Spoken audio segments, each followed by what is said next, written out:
Hello and welcome to Road Adventure Photos. Today we're going to start out in Logan, Ohio. We're at a place called the Old Dutch Restaurant. Right over there is a albino deer. I've never seen one, but I got a picture of it there. Treehouse Treats and Treasures. So we're headed to Jackson, Ohio today. We're going to take pictures of Jackson County. Hope you enjoy the ride along.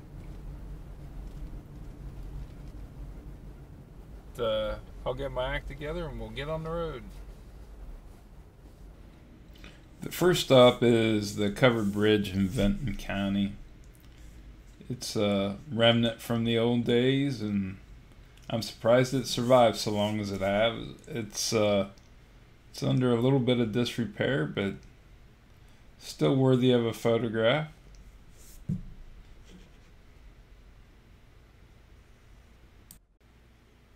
This is the Cox Covered Bridge, and we'll talk a little bit about graffiti later, but I just found this graffiti interesting. And graffiti's strange in that as it ages, it becomes art. So there's the information plaque that also taught me covered bridges were referred to as kissing bridges because couples would stop in the bridge with their buggy and kiss under the bridge. But that's enough for Hampton County today. Our goal is Jackson County.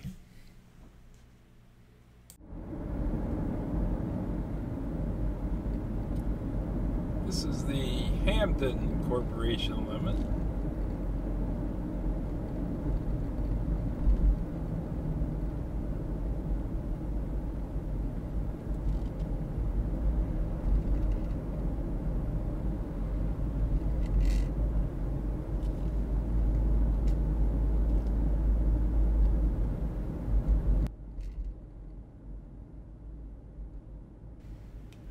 I always like to come through these little towns, but as you can see with the police officer there, they're always looking for revenue. And not only that, but they're always looking for any drug traffic because Southern Ohio is rife with a lot of opiate addiction and a lot of opiate sales and trafficking. So I always try to go the speed limit, be on my best behavior, and get through without a problem. But Hampton looks like a very sleepy little town, so he probably doesn't have much work to do today.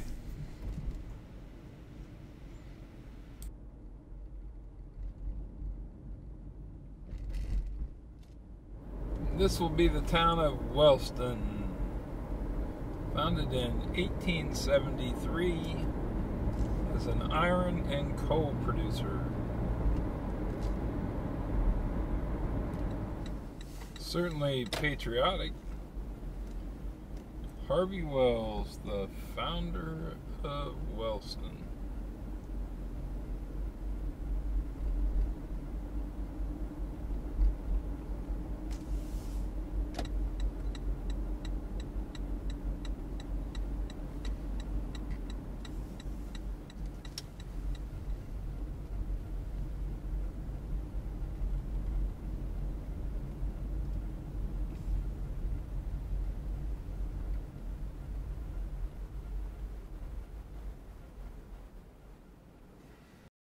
It doesn't take long to notice in many southern Ohio towns that their economies have been devastated. They have lost their income producing ways of coal and some other things, and it's being replaced slowly by fracking and things of that nature. And there's chances of turnaround, but as you can see from looking at the Looby, I believe that's how you would pronounce it, Looby or Looby Theater, things are looking pretty bad.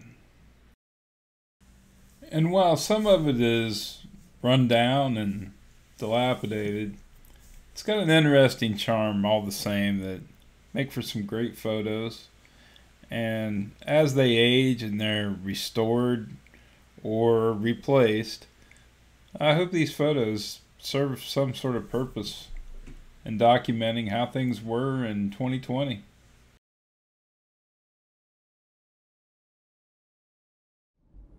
The next stop is Jackson, Ohio. Jackson had a large business with the Star Furnace Company and the Globe Iron Company many years ago, and they were big users of coal and iron ore deposits in the area. Today it's General Mills has a large plant there that employs about 1,000 people, and that's in Wellston, Ohio, that we visited earlier. So it's the county seat. We will take a minute here and have a look around downtown. It's an interesting place too, with quite a bit of history from the Civil War with Morgan's Raiders coming through. And there was a large commercial apple production here for a while. One of the county's favorite sons was John Wesley Powell. He was a explorer of the Grand Canyon, and this is a memorial to him with many inscriptions from the tribes of the Grand Canyon area and the Indian tribes who respected him.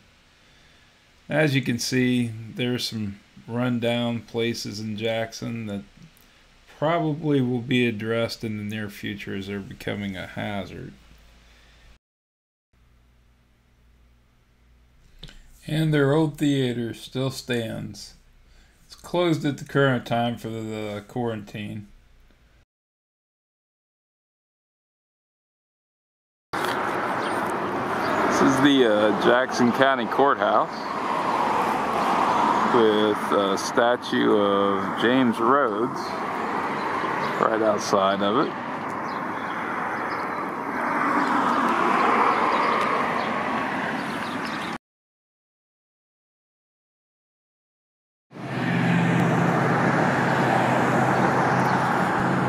And that's the view from downtown Jackson today.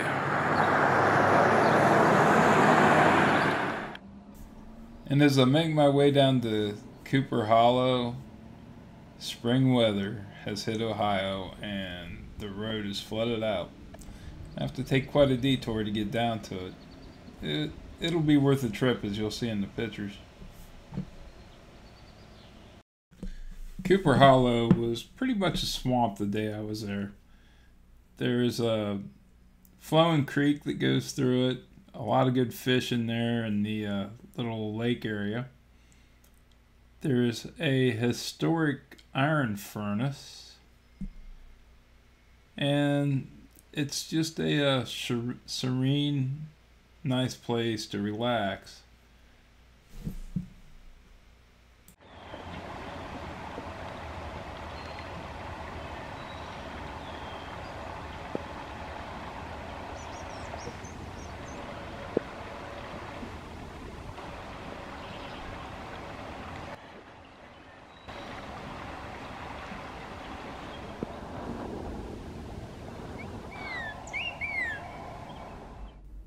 The last part of the Jackson County trip is the Leo Petroglyphs.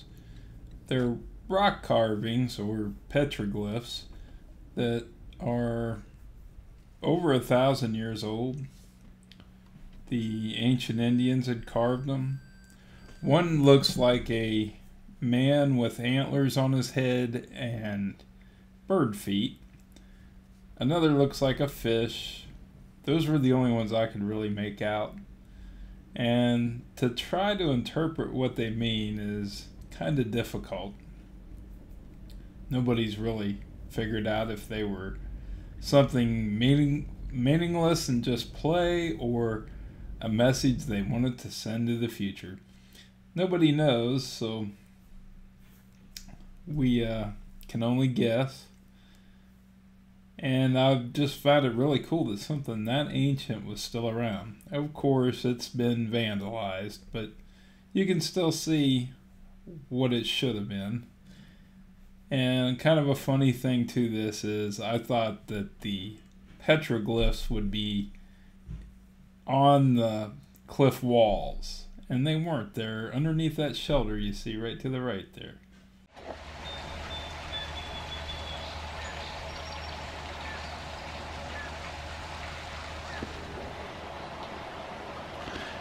So there's the steps I just came down. It was a considerable climb down here. And maybe I missed a sign or something, but I don't see any petroglyphs yet. But it sure is beautiful. It's just a little more of a wild place than, say, some of the things at Hocking Hills. Absolutely beautiful.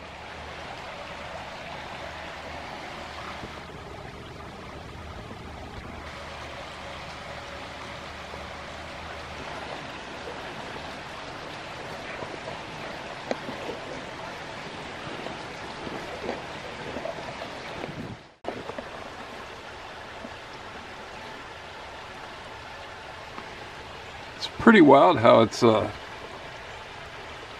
a gravel sediment, and it slowly changes out to sandstone.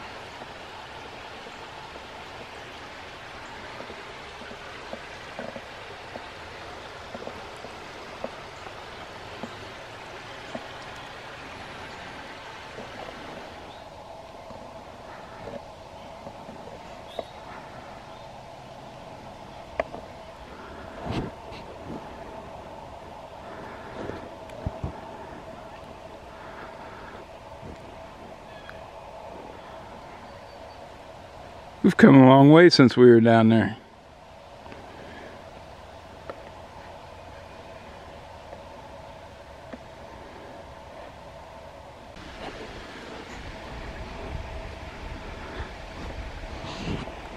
The nature trail keeps creeping along this ridgeline and giving some pretty nice views of the creek down below.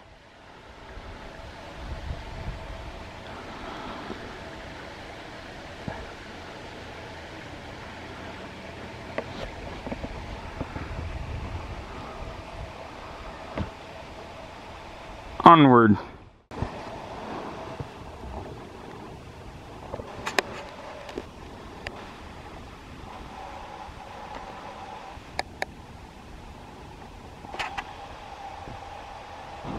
Moo.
I found the petroglyphs.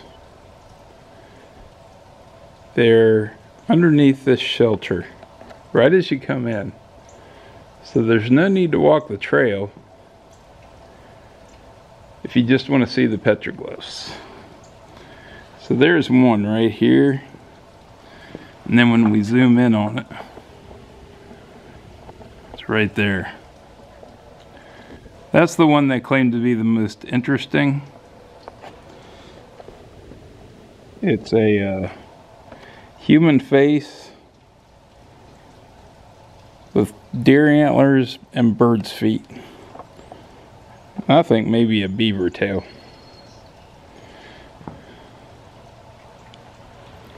Someone wrote the word frog right here.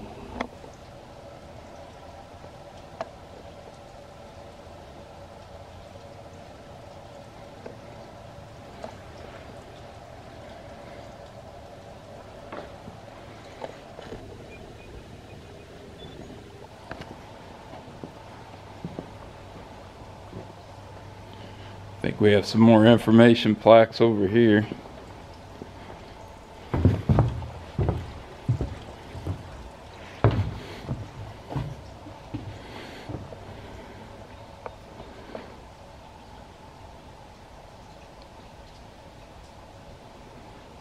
Not sure what that's supposed to be, but it looks like they're trying to tell a story. There's the foot it's trying to portray in the plaque.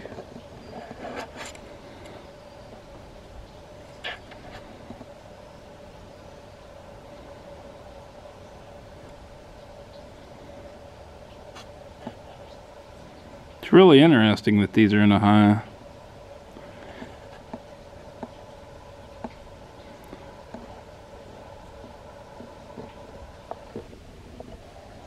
I don't know what to make of it. Obviously, neither do people that know so much more than me. But there's another foot right there. That goes with the one down here. I don't know what that is up there. It looks like another set of antlers. It's real hard to see.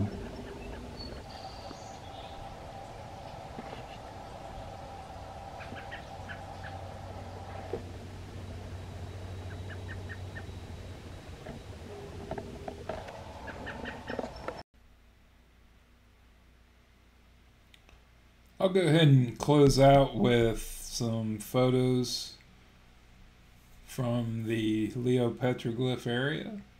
If you're interested in any of the photos, they're available at roadadventurephotos.com.